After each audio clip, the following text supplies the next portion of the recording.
I am getting older and looking at life and worrying about my impact. Not my carbon and all of that bullshit, but what is my impact besides getting money and power and sustaining my lineage and bloodline and all of that crap? What is really my impact? And I slowly realized none of us think like that because we're stuck in a slavery system, which is called the financial system. And I am not against finance. Finance serves practical uses. But I have noticed something that is truly troubling. And the first thing is that finance is all about consuming. You know, it's all about consuming. And this creates a perpetual adolescence where people become infantile. They basically remain babies. And that is really troubling because it causes a nation of people who are fleeting, who do not have a proper comprehension of time. They are living in a perpetual nowness, an eternal present, not really thinking about the past or a future, just existing like an animal. Another thing I noticed is that this financial system doesn't breed true innovation.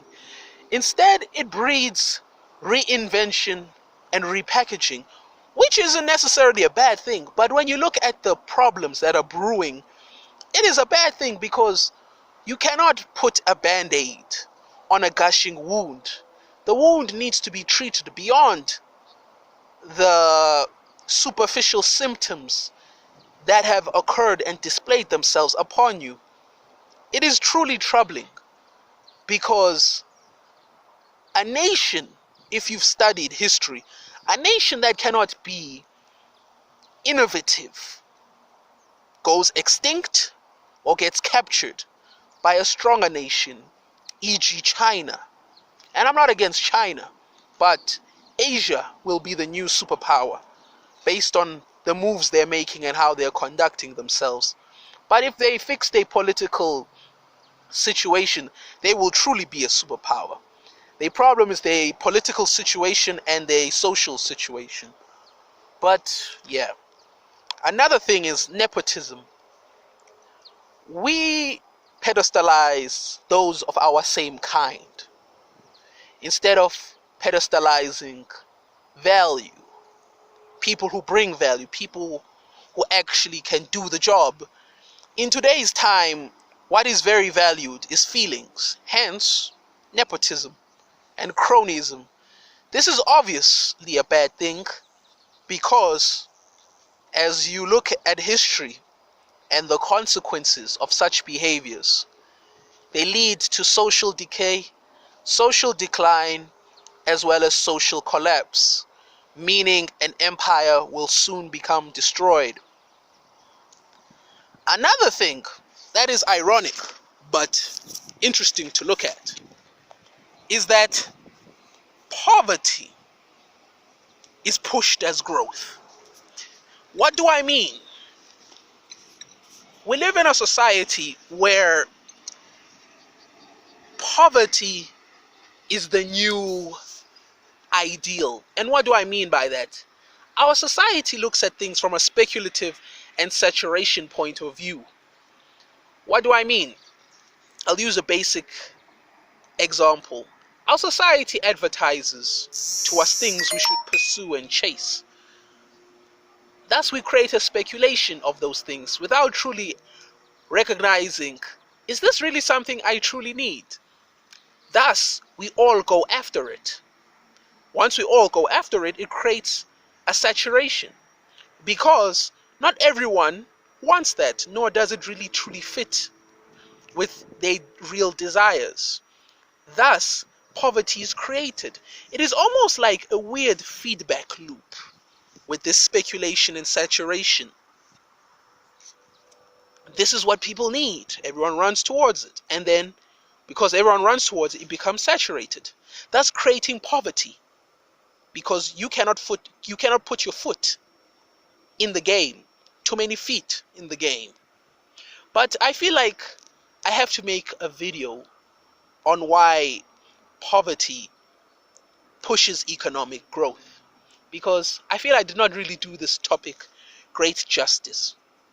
Another thing that is wrong with this financial system is just a new, updated, and upgraded version of slavery.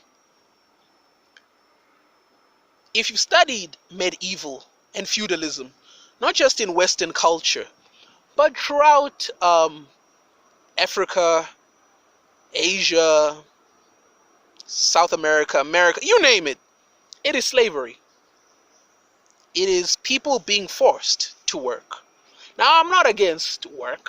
I am not against that.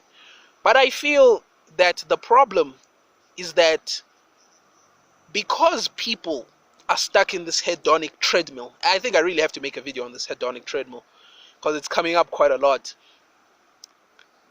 They have to prostitute themselves. And this prostitution leads to moral corruption and moral decay, meaning people stop acting from a place of humanity with ethics and a set principalities and values.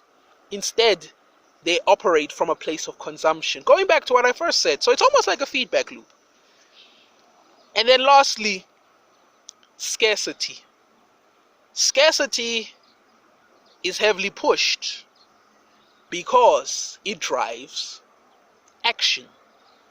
Now that's a limited scope, but it is true. It's a fallacy, but it's true. A lot of people only value things that are scarce. A lot of luxury brands intentionally destroy their stock. So a lot of people can consume their product. For this video, I would like you to pose, is there really a solution to this financial system other than gaming it or bucking the system? Is there really a solution, or should it crumble and something new come about? I'd like to hear your thoughts on the matter.